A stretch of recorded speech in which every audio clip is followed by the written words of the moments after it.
Magandang araw, Bagong Pilipinas, at welcome muli sa isa na namang makabuluhang edisyon ng Straight from Team PNP Facebook Live. Ako po ang inyong tagapag-ugnay, Police Captain Cherry Vicente. Sa pamumuno ng ating Acting Chief PNP, Police Lieutenant General Jose Melencio C. Nortates Jr. at sa liderato ng ating Pangulong Ferdinand Bongbong Marcos Jr., patuloy po ang Philippine National Police sa pagtataguyod ng bagong PNP para sa bagong Pilipinas, serbisyong mabilis, tapat at nararamdaman. Binabati rin po natin ang Direktor ng Directorate for Police Community Relations, Police Major General Roderick Augustus Alba, at ang Direktor ng Police Community Affairs and Development Group na walang iba kundi po si Police Brigadier General Vina Guzman. Ma'am, welcome po sa PKG. Sa gitna ng bawat unos, sa mga lansangan man o sa loob ng paaralan, patuloy na pinapatunayan ng ating kapulisan na ang tunay na serbisyo ay may kasamang puso. Narito ang mga kwento ng malasakit at inspirasyon ng PNP dito sa Straight from Team PNP Facebook Live. Habang patuloy ang ulan at pagbaha, pansamantalang nanuluyan sa Delfin Albano Evacuation Center ang ilang pamilya na inilikas sa mga low-lying areas. Ngunit sa gitna ng unos, hatid ng Delfin Albano Municipal Police Station sa pangunguna ni Police Master Sergeant Maria Cristina Divina, MCAD PNCO, ang ngiti at pag-asa para sa mga batang evacuees. Sa pamamagitan ng storytelling, fun learning at simpleng palaro, muling nabigyan ng saya at inspirasyon ang mga kabataang apektado ng kalamidad.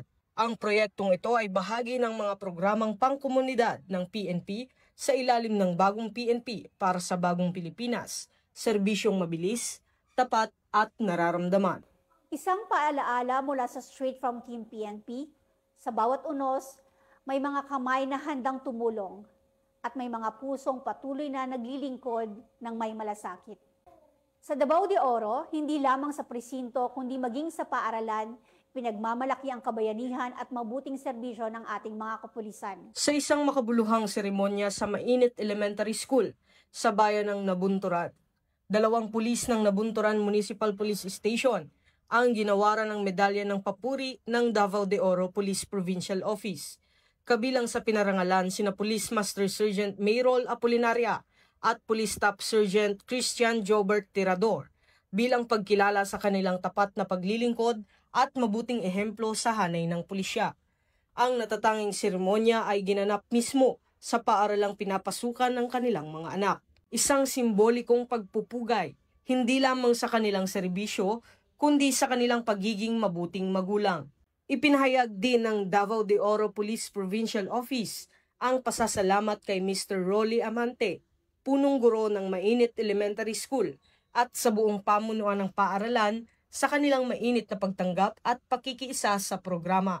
Ayon sa mga guro at estudyante, ang pagkilalang ito ay inspirasyon upang mas lalong pahalagahan ng kabataan ang papel ng mga pulis bilang tagapangalaga ng kapayapaan at mabuting ehemplo sa lipunan.